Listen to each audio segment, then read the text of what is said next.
The Spencer Fire Department held an open house on October 3rd with lots to see and do.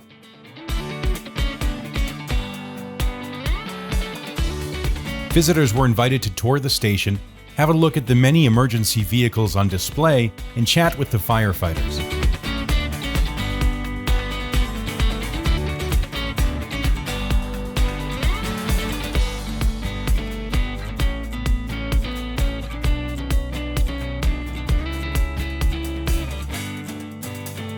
The firefighters cooked and served a delicious pancake breakfast with sausages and a choice of beverages.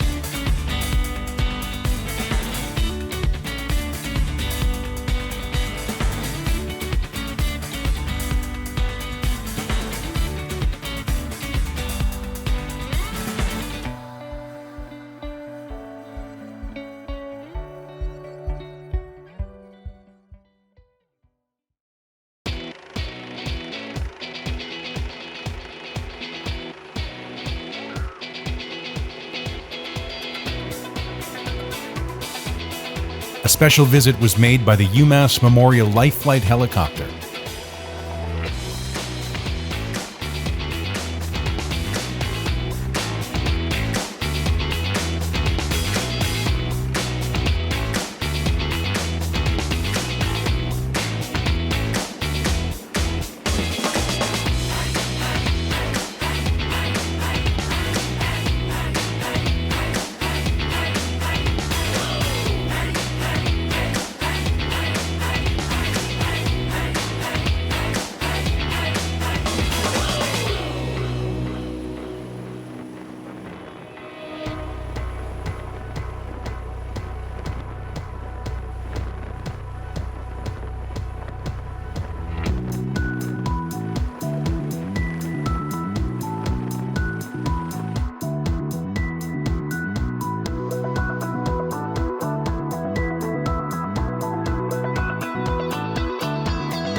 Visitors were invited to take a look inside the helicopter and spend some time talking with the crew.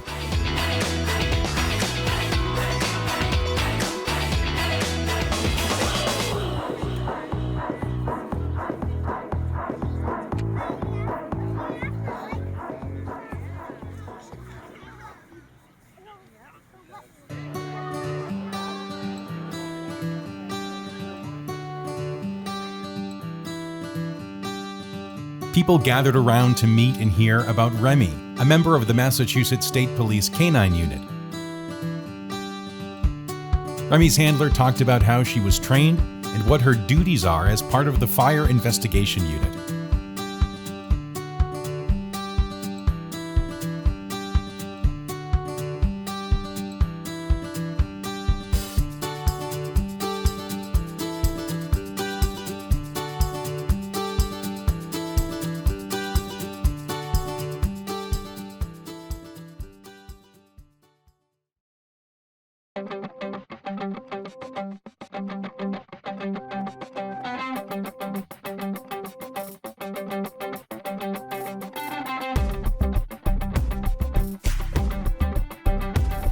One of the main events at the open house was a demonstration using the fire department's new AMCUS rescue tools.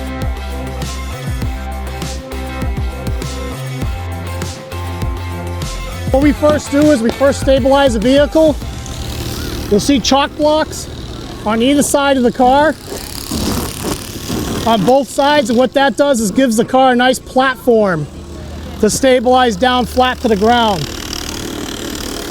We're using three different methods to removing the windshield of the vehicle. One of them, we're using an electric saw. That's actually, what it does is nibbles away at the laminated glass, makes nice cuts. It's very quick and efficient. The second option we have is an axe, whether it's a pick-headed axe or a flat-headed axe, that we can cut through the laminated glass. And the third option is a hand saw. So remove the glass so we can get better access to the patient inside the vehicle.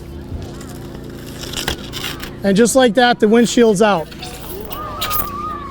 Now if you come over on this side, They're going to make purchase points in the door, and they're going to remove the driver's side door.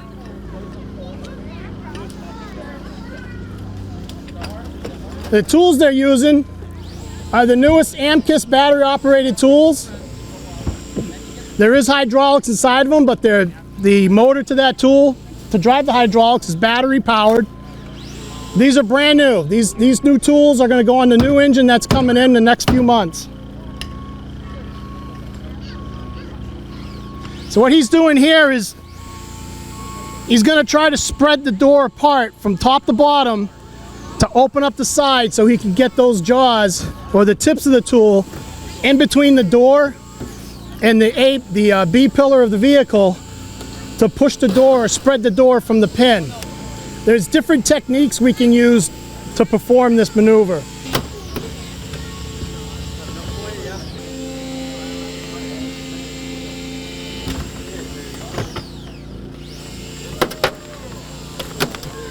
So there's one door open. Now we're going to take the battery operated cutters and we're going to cut the hinges right to the door, so this door should come clean off. So he's already got one hinge cut, and now he's just going to cut the wires that go to the power window switches and the door locks.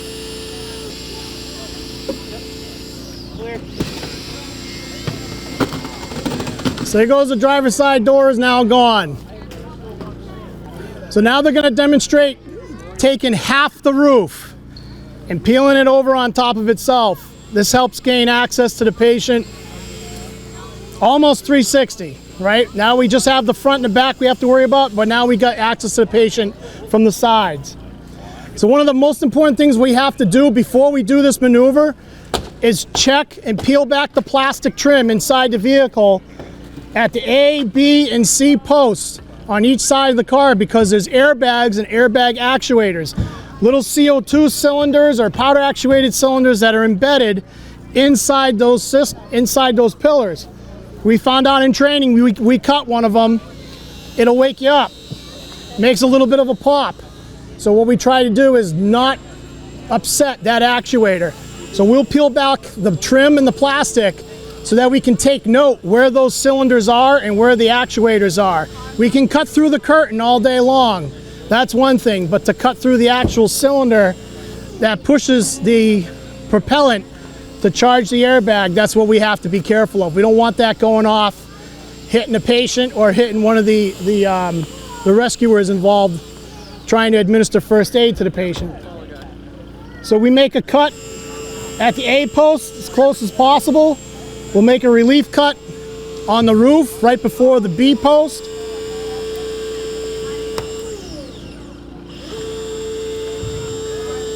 You notice with the battery operated tools, there's no hoses on the ground to trip over.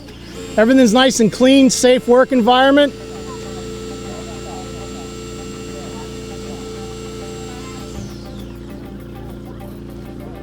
Nice job, Mark. Thank you.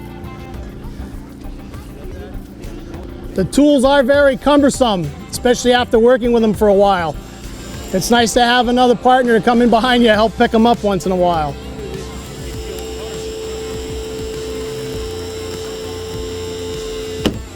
If you can picture picking up a 50-pound sack of potatoes, that's exactly what those tools will probably weigh. They're not light.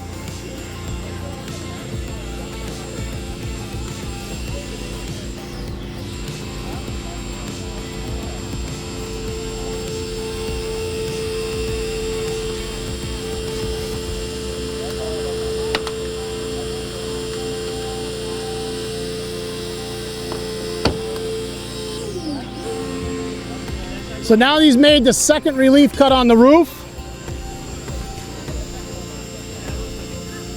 They're just checking to make sure that it cut all the way through. They're going to take that pry bar and pull it down to the ground while two other firefighters push up on the roof and fold it right back onto itself.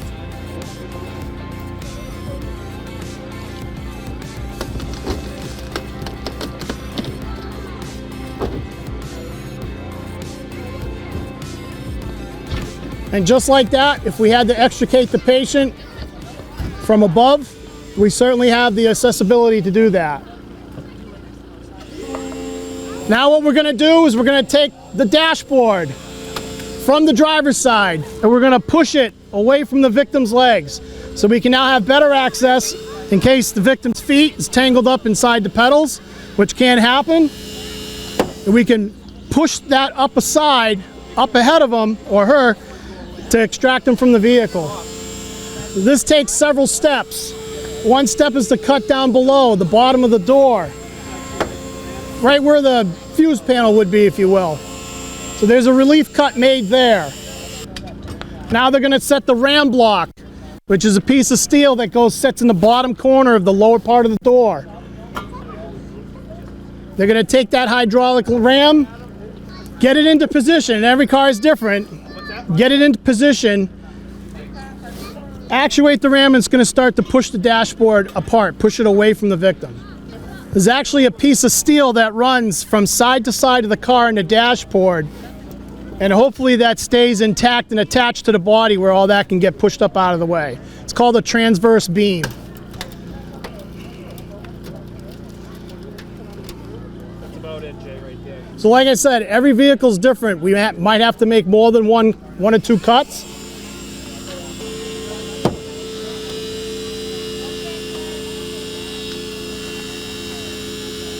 So now, as you can see, the steering wheel and the dashboard are starting to move very slowly, but they're moving up and out of the way. And obviously by listening to it, it's not liking it. So this is literally one of the quick down and dirty maneuvers we do to open up, gain more access. And there you go, the structural integrity of the car is now junk. If you guys want to get up and take a look up to the caution line, you can. You can actually see how much room has been made by doing this. Oh yeah.